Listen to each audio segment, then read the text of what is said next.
What's up, Star People? It is 11:11. Do you know where your Stellar Trilogy book 3 is? I do.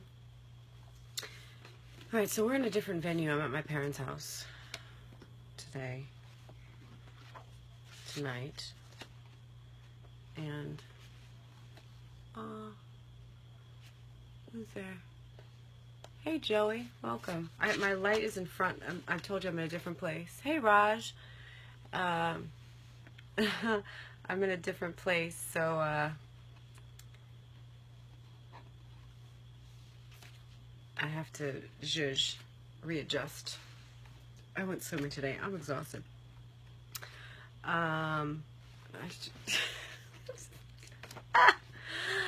So how is today's Saturday, isn't it? Yeah, it is. I probably should go closer to the light. The lighting in here is terrible. It's horrible. It's bad. But we're just gonna make do. So, welcome. So last night we read chapter 14 and 15. In chapter 14, we discovered that something. Thank you. We discovered that something strange happened. The chapter before that, Kai went to. She went to her aunt and her husband's office, and she just had a feeling that that's where she should go. There's a really weird woman was there, and she went from being this really weird elderly woman giving her the creeper smile to this very tall chocolate diamond creature. Well, not a creature is a strong word. Chocolate diamond, glittering skin, chocolate skin, red flame or hair. Okay, that's no problem. So her name was Ime. Ime told Kai to look into her gown. Kai was like, yeah, you're tripping. But eventually she did. When Kai looked into the gown, I don't know about teleporting, but when she looked into Ime's gown, they all ended up at Le Jardin de la Vie, which was the restaurant they had intended on going anyway. So when they were there, of course, she's the biggest cynic of them all. Like, she's not just taking it at face value. Like, how did we get here? I don't remember walking here. I had a hard time getting to your office. Did I have a hard time getting to here? So they figure out that something is going on. That when Ime said, you're going to face yourself when you look in this gown, Kai had expectations that it was one thing. Maybe it's something else completely. We also discovered that Lara lost her necklace. Latif. That's a whole thing. And we also get to meet, in chapter 15, Lara's estranged husband. And this is where it gets good. Book 2, at Kai's wedding, she brought up Lara's husband. And Lara almost had a hissy fit. And so we get to meet him in this chapter, which is kind of cool. And then there's a clue. Lara said, Kai said, your husband's alive? And Lara was like, yeah, you saved him. Excuse me. Kai was like, I have no idea what you're talking about. Hey, Bernard, welcome.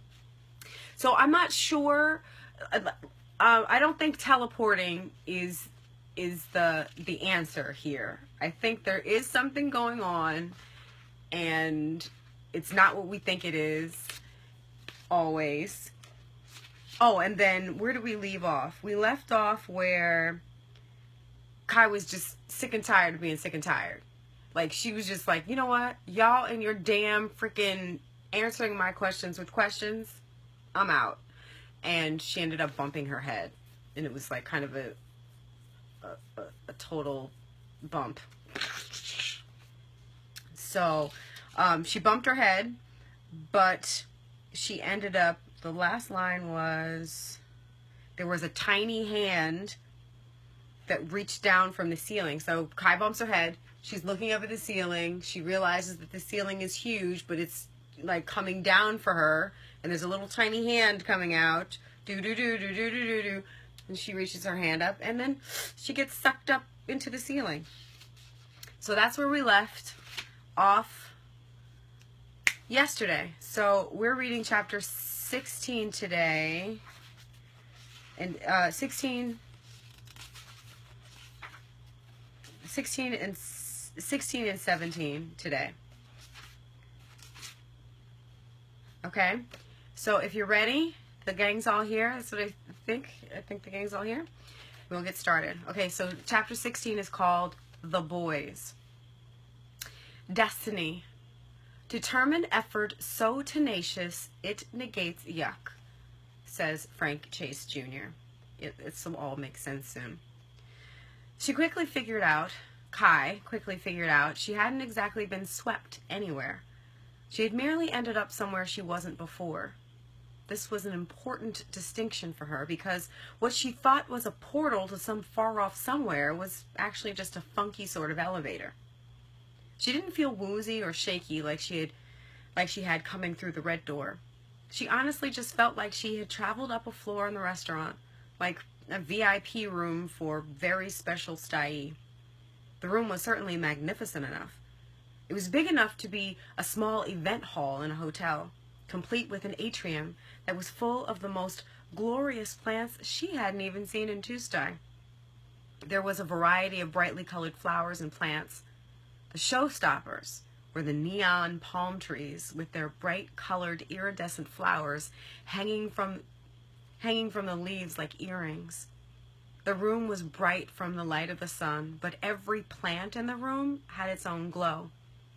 They all were so much brighter than the light of the sun, it made the sunlight seem dim in comparison. Can you imagine?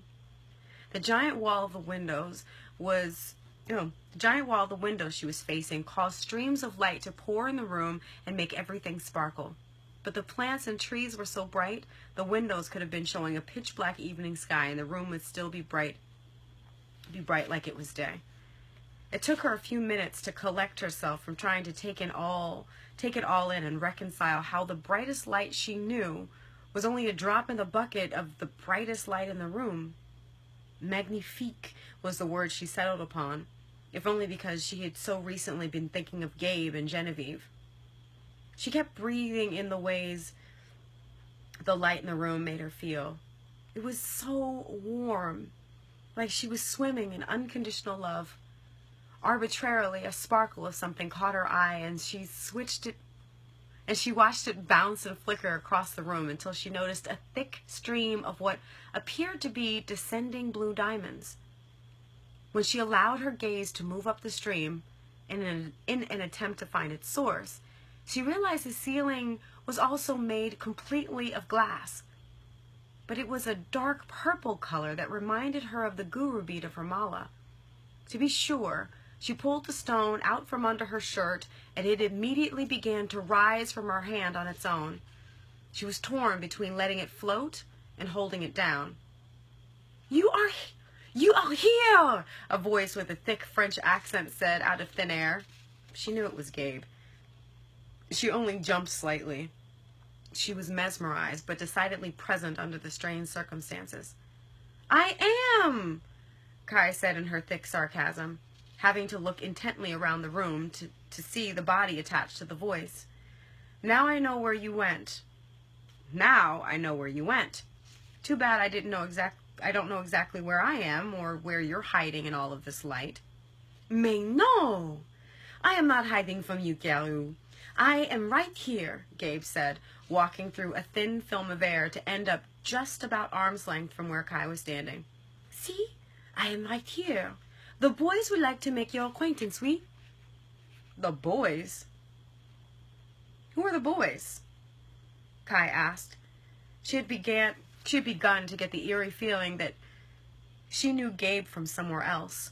It was the identical feeling she had about her Uncle Moreau. Neither of them looked anything like anyone she had ever known, but their familiarity was uncanny. Like anyone, she knew them. See, I'm reading from my book today. So I don't have my pages, like my physical pages. And I need that when I'm reading. But okay, we'll work through it. She knew them to the point where she wanted to call them by different names. The names she knew them by. Although she truly didn't know what names those would be. In his perfect timing, Gabe took a few steps past Kai. It was like he was waiting to see if she would pick up on whatever he wanted her to sense about him. When she didn't, he stepped away. "We shall allow the boys to make their own introductions," Gabe said, as he turned on his heel to face Kai. "I hope you don't mind my saying so, but you remind me an awful lot of someone I knew once. You wouldn't happen to be an angel, would you?" she asked. "Why, no, I am not," he said, looking at her curiously. Kai frowned at his response. "I am an angelic. I'm positive you know the difference by now," he said. "How would you know what I know?" Sugar honey iced tea. "How would you know what I know?" she said, now looking at Gabe curiously. Her spidey senses were piqued. "I know quite a bit more about you, dear one, but now is not the time. We'll see each other again," he said in his matter-of-fact, sing-songy tone before vanishing again into thin air. Now that was a clue. Matter-of-fact, sing-songy tone. That was clue. Anyway, she seemed to be alone again, although she couldn't be sure because Gabe said there were boys lurking around somewhere in the room that didn't seem to have any hiding places. The space was wide open. She did notice a door in the far left corner, well past the stream of blue light. The blue light diamonds.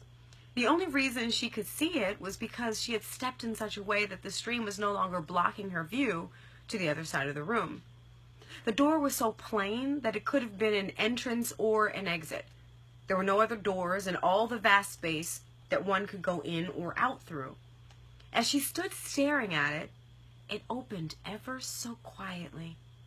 Just the tiniest squeak of the hinges made it through the air to her ears. A massive shadow peeked through the doorway, but didn't give away the tiny little hand that followed. The tiny hand was placed on the flat of the wood, followed by a tiny eyeball attached to a little face peering around the door. The whole procession culminated with a little boy in a red tunic rolling out on his bike. He looked to be around 5 or 6, with a big, puffy tuft of curly black hair.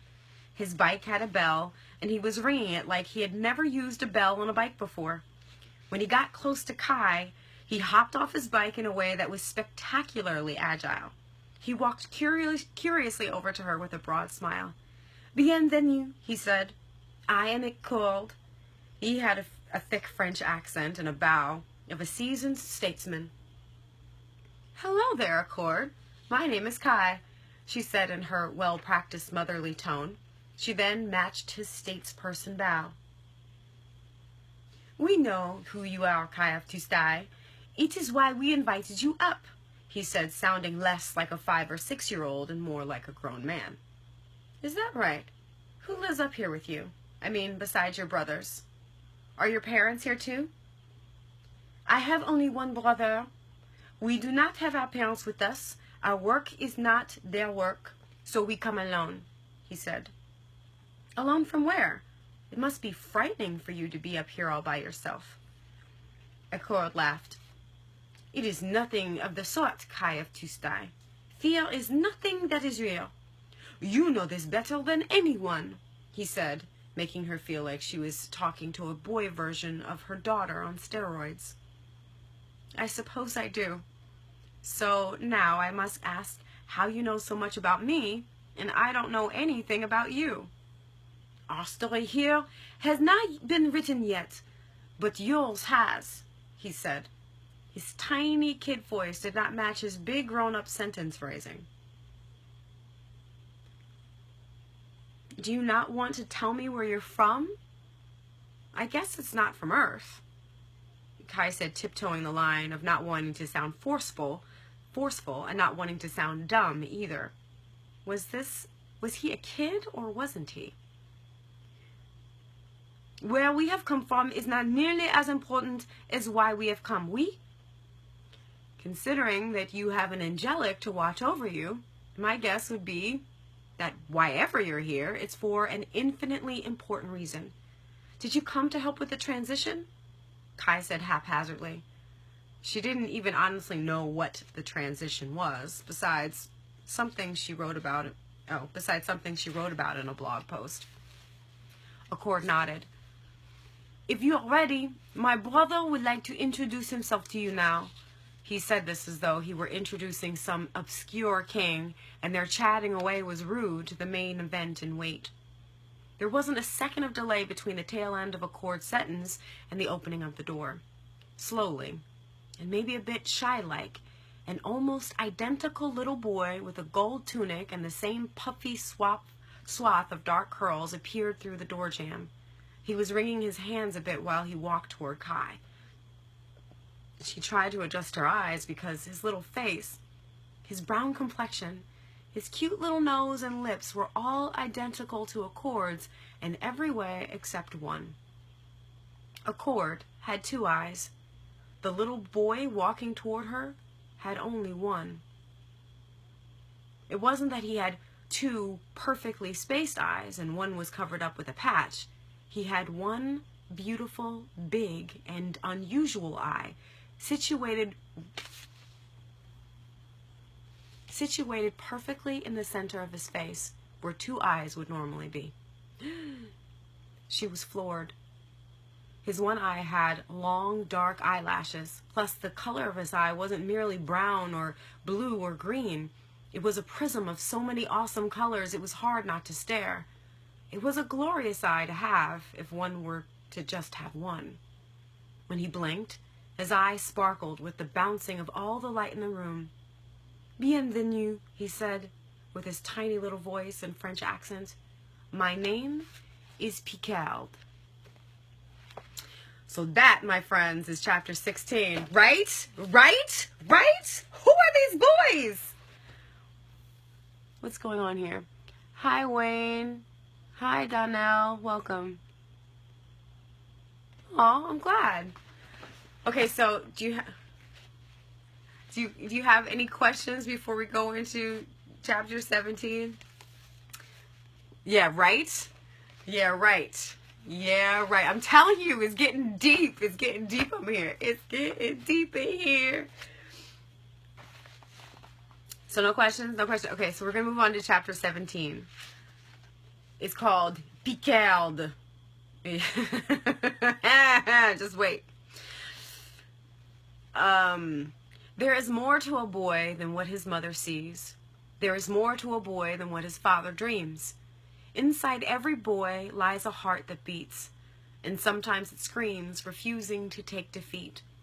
And sometimes his father's dreams aren't big enough, and sometimes his mother's vision isn't long enough, and sometimes the boy has to dream his own dreams and break through the clouds of with his own sunbeams. Ben Behunin wrote that. She couldn't help but stare. A beautiful little boy with one eye. Better, he was a beautiful, nearly identical twin boy, except that he had his one eye. She wanted to look at him. She wanted to study him. She had never seen such a spectacular soul in all of her life. She'd read about one-eyed people in fantasy stories. They were always portrayed as villainous monsters or dumb as rocks. One-eyed people were the stuff of Greek and Roman mythology. They called them Cyclops, and they were giants who ate people. Picard was nothing like that. He seemed so small and gentle as he stood facing his feet. So what was he? I am the only one of my kind, Picard's tiny outward voice said, cutting Kai's inner talk like a razor. Oh, she said, trying to act like his ability to read her mind wasn't disconcerting. How do you know that? I can't believe a boy as incredible as you wouldn't come with more incredible people just like you. Kai was trying to sound encouraging, maybe prophetic. She really just sounded awkward. I am the first of my kind, but I will not be the last, he said in such a plain way, Kai instinctively touched her belly. Picard turned to face the large wall of windows. You are carrying twins, he said, again extraordinarily plainly. Yes, Kai said. I am told one is a girl and one is a boy, so they're not, identical, like you and a cord are. I know, he said. They will not come out like me. You do not have to worry. I know, he said. Oh, wait. I wasn't worried about that. I actually think you're glorious. I understand why you two hide up here, though. Earth people are weird about people who are different than they are. Humans cannot see me. I am beyond their sensibilities. Your daughter would be able to, he said. His persistent plainness about extraordinary concepts made Kai uneasy. How do you know about my daughter? I know most things. I see everything, even that which is perceived to be hidden. It is my being able to see that makes most people blind, he said. Certainly. What you say is profound, but that's not saying how you know my daughter. I do not know her in the way that we claim to know things, but I have seen Kai too many times. We are, all of us, that come to Earth for the one purpose, who are destined to know each other. We have all come to be here to do the same thing. Eckerd and I are here to help the grand cause. We are here to push forward the transition, he said. I see, Kai said, not sure what else was to be said. Picard wasn't a kid by any stretch of the imagination. He was unsettling, even more so than Kai too could be. She scrambled for something to say. You may be the first of your kind, but you had to come from somewhere. I mean, you have a twin brother right here. Who are your people? Where do you and your people come from? Kai asked, changing the subject. Our people are called Lath. That's Lath, L-A-T-H. Our planet is far beyond even two-star in dimension. Sa is what we call it. He turned to face Kai. As he did, a gigantic blue bubble began to form from his gigantic technicolor eye. The bubble got bigger and bigger until it encompassed most of the space they were standing. Kai tried to step back, but inside the bubble she could see a giant hologram of the universe. Not all of it, but all the parts Picard wanted her to see. All the colors of the celestial bodies were literally the colors that encompassed what Picard's eye looked like. He pointed to a tiny golden planet with bright blue rings around it. There is ça. Our people are there, he said.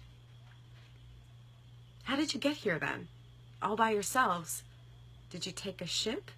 Or a door? A portal of some sort? We can be anywhere we must. We are our own portal. Time and space cannot hold us anywhere, he said. Okay, Kai said, visibly flabbergasted.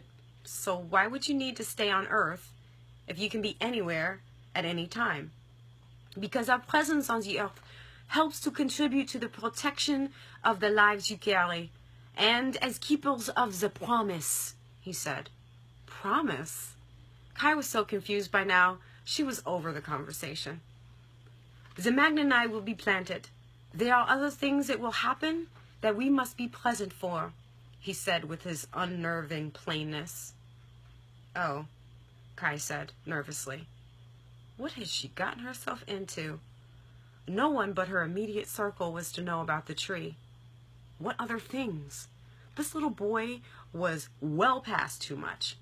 She was stuck between trying not to look into Picard's eye and trying to figure out how she could get herself out of the blue bubble that was surrounding them. She thought she could just walk through the hologram, but then she didn't know how she would be able to leave. With a sigh, she resigned herself to where she was. She turned her attention to the golden planet with the bright blue rings. She was noticing how the surface of the planet moved in such a way that it made the planet glitter like a golden Christmas ornament. She thought this was because both suns of Sa were shining on the little planet from both directions. That's a lot of light. Is it daytime on Sa all the time? She asked. Oui, Ecole said. It was the first time she had heard him speak since Picard came in the room. Kai looked at him and smiled. She decidedly focused her attention on him. How do you guys sleep? Is it hot on your planet all the time? Kai asked Accord. No. We have times of heat and cool, reaping and harvest just like on Earth. Our bodies are less dense, however, than Earthlings and even your people, the Stai. Depending on the season, will depend on the density of our bodies. During our cooler months, our bodies appear to be like this. He touched his skin to emphasize his point. During warmer, more light-filled months, our bodies thin out to look more like this, he said, before he and Picard both closed their eyes. They started to glow like golden curves of light. The outline of their bodies were still there, but they were so bright, Kai could barely keep her eyes open to look at them.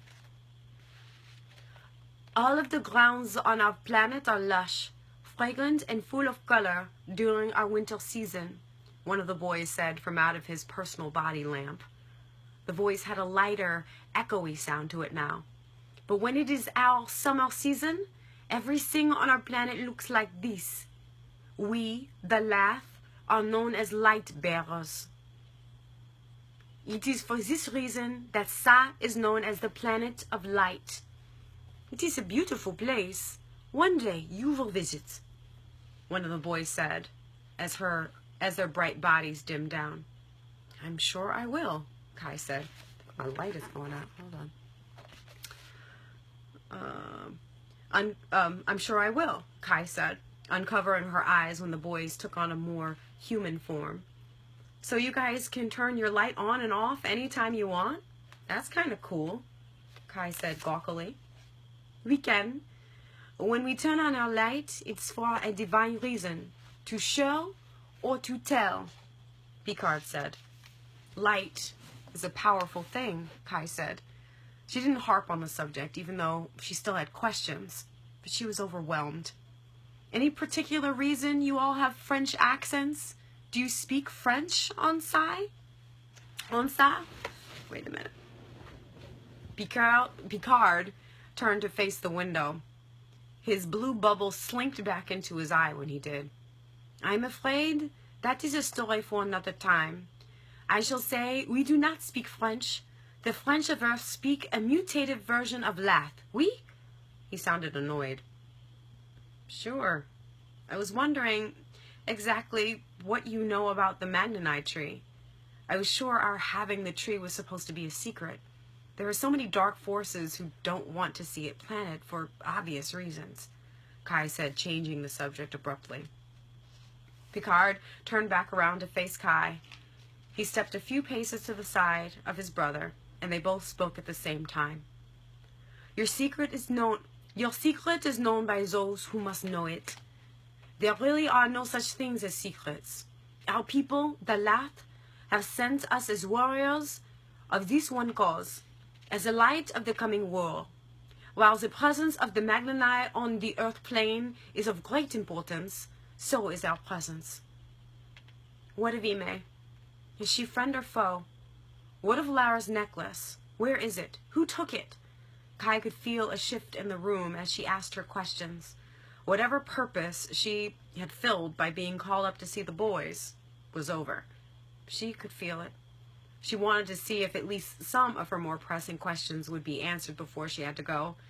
It was the physical equivalent of throwing shit against the wall to see what would stick. The boys said nothing else. They instead lifted their right hands to reveal a silver and gold tattoo on their palm, similar to Kai's. She didn't even have time to gasp. They had already outstretched their arms in front of them, so their palms were facing the center toward her. Without even thinking, Kai outstretched her own right palm toward the boys. She barely noticed that they had been standing in triangle formation. She was the point of the triangle. Accord and Picard were the foundation. It took less than a second for a light to come through the center of each of their palms toward the heart of their triangle. From the center, the light streamed upward and then out around, under, and then back around them, all from the center of the triangle. It looked like a toroidal field. It was moving through the heart of the circle. But then another light joined theirs. The blue diamond light stream in the center of the room added a thin wire tributary to their process. It formed a snake-like strand slithering around the three of their bodies, filling in the lines of the triangle. When they were entirely connected by all of the light, a flicker and then a pouring of pink-orange light streamed from the center of Kai's forehead. It matched the intensity of the golden light and then added a new hue to it. In the heart of the circle, an iridescent golden ball formed. It looked like a huge oblong soap bubble, only thicker. As the bubble grew, Kai could see images flashing within it. People, places, ideas, warnings, messages. Her eyes widened as she took in all the information, and some she didn't know she was taking in. Before she could blink, all the light sucked itself into this toroidal field. What was left was a tiny flickering the size of a grain of sand. It landed in Kai's open right palm and added itself to the center of her tattoo. It lit up her palm until the light faded and the tattoo looked normal again. Kai felt wobbly, like she was drunk. All she could think about was laying down. "You'll know what to do with it when the time is right, but not before," Picard said. "Your family is trying to reach you. You will return with Kai too for a visit, oui?" Picard said plainly. Sure. She will love to meet you," Kai said, not really sure what was asked or what she was saying as an answer. "Yes, I believe she will," Picard said. He and Accord bowed at Kai at the same time and walked off toward the side of the grand space with the only door. "Bienvenue," they both said as the door made its barely audible squeak and soft close. Kai was left to face the giant blue diamond light stream, feeling drunk and trying to remember what she should remember. She looked around trying to make sense of anything. She started hearing the kites cawing in her head. It was painful, like a headache, but the pain she felt wasn't in her head. It was in her abdomen and her heart. The sound got louder and louder until she simply couldn't take the overwhelm. None too soon, everything within her and around her went dark.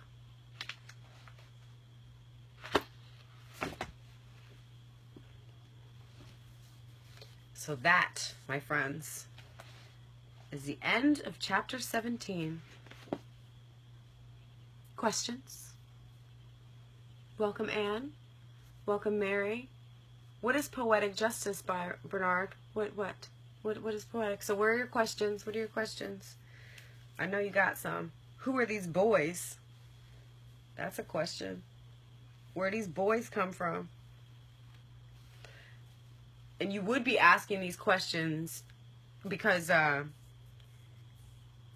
see, I don't know what I'm giving away and what I'm not giving away when I say stuff. But if you recall, Kai was pregnant in book 1 with Yaman's baby. And Kai was devastated because when we yeah, like Soul-Fi Hitchcock, right? So remember, in book 1, Kai was pregnant with a boy. And I'm just leaving it alone. I'm not saying nothing.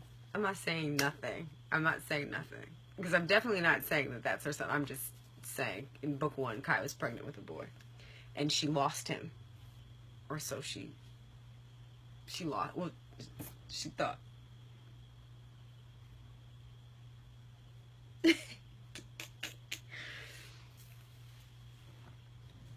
So questions, anything?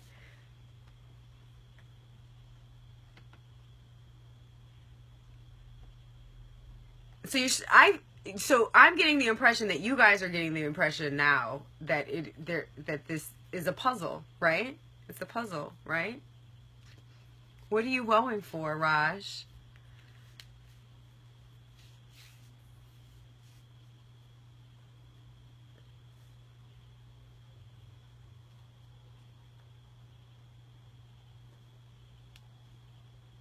It's so quiet in here. I don't actually have any notes. Like under normal circumstances I would have notes, but see I don't we're at the point where I'm if the things that I say could potentially ruin it and I don't want to ruin it. But if you have specific questions, okay, so this question, that question, were these twins her sons? Kai was only pregnant when she was pregnant with Yaman's son in book 1. It was only one. It wasn't twins, and she would know it wasn't twins.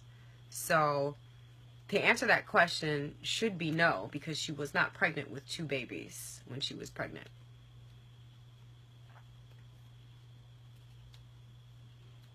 But you also understand that nothing in this book happens arbitrarily.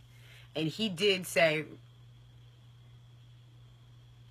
where are my pages at? I had to read from the book today. So I don't have my physical pages, and it's easier for me to read with the physical pages because it's bigger. But whatever. And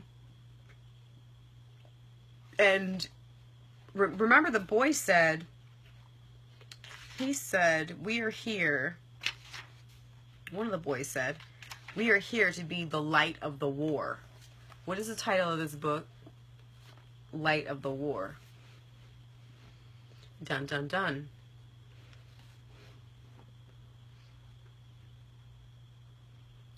And one thing that went down in book 1, her dad was a prominent stye, and he went batshit crazy, and I said that. And so the boy that she was pregnant with in book 1 was designed to replace the light that was lost. So there's a whole lot of unfolding that's gonna go down at some point.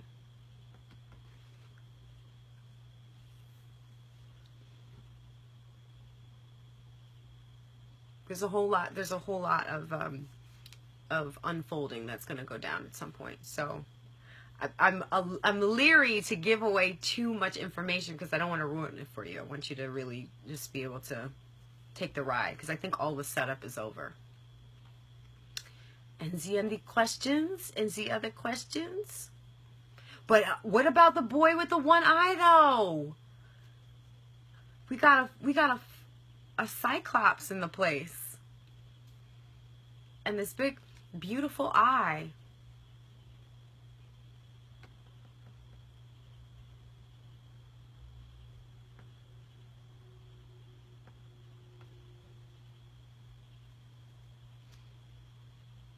This is such a weird interface because I'm waiting for you to ask questions so that I can answer them. And then people are like coming on this video like, why is she just like not doing anything? Why is she just sitting there not doing anything? Any more questions? No? Yes? Yes, no? Maybe so? Anything? What are whose talents?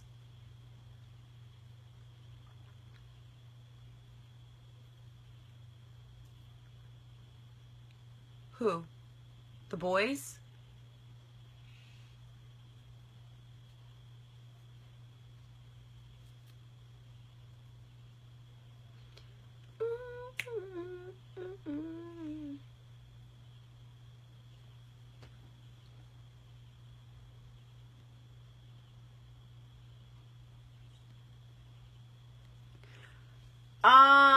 Well, Picard, I can't give too much away, but you see that Picard has the one eye.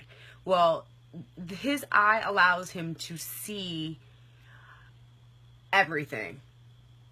So he's going to explain at some point. He's going to explain what it is, what the dealio is. And it's going to be heartening. But I'm supposed to act like I don't know that. Like, at this juncture, I'm afraid to tell you anything because I don't want to give it away. But Picard can see everything, like literally everything. That's what that bubble is for.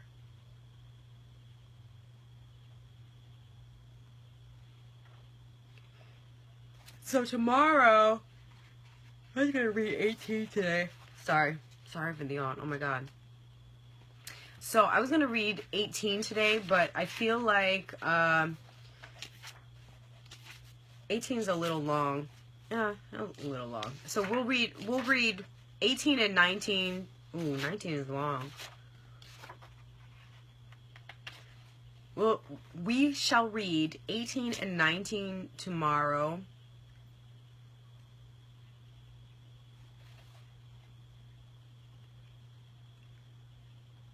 And, yeah, it'll be fine.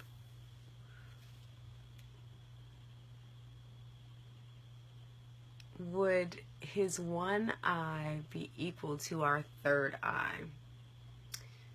Huh. I don't know. And the only reason why I say I don't know is because Picard is kind of his own thing. So if you're looking for a metaphor, I don't know. But you're right. There are some metaphors in there, but I don't know. Like, could somebody be able to see just with their third eye? Like, would somebody be able to just walk the world with just one big eye? Like, meaning not needing any of our sensory? That's a very good question. I don't know. I don't know how to answer that at this juncture. Because once you get to know Picard better,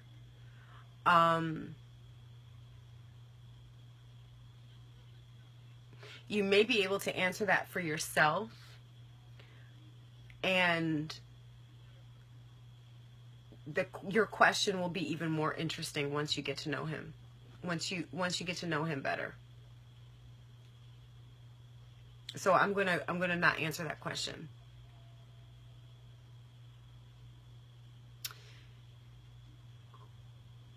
Our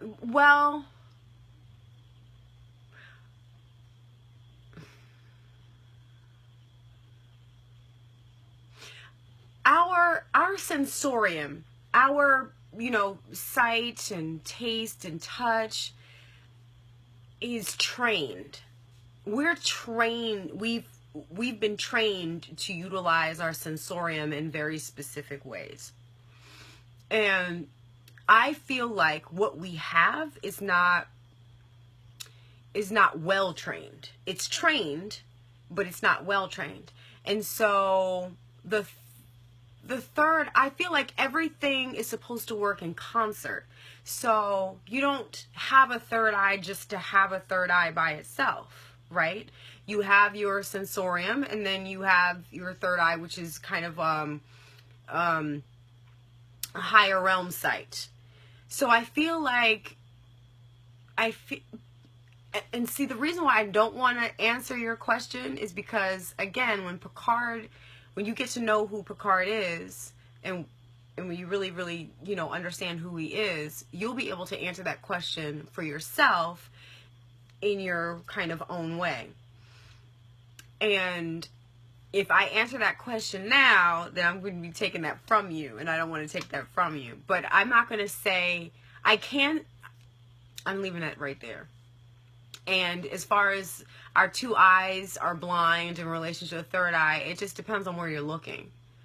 You know what I'm saying? Like, it depends on what you're trying to see. And you know, Picard had already said that human people can't see them. They're vibrating too high. So he's on a whole other level. It's almost like he came down here to, this is my light work. Kai said, did you guys take a ship? He was like, a ship? You think this is some crayons? Where would we be without peripheral vision?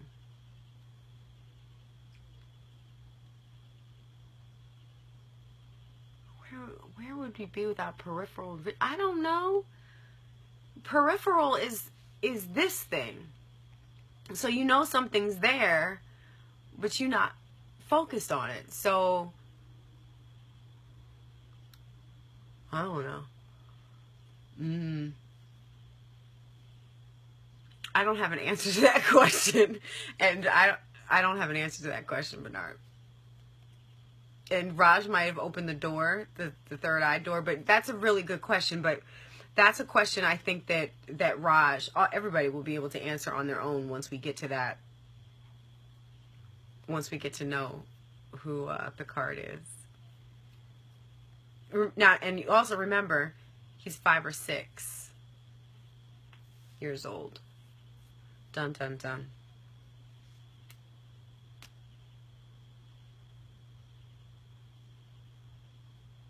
Any other questions? Hello, Abdisalam. Welcome. We're about to be finished with this little chat. Okay, guys, so mañana, I think I've already said this like 92 times. I feel extraordinarily redundant when I do this, only because of the delay.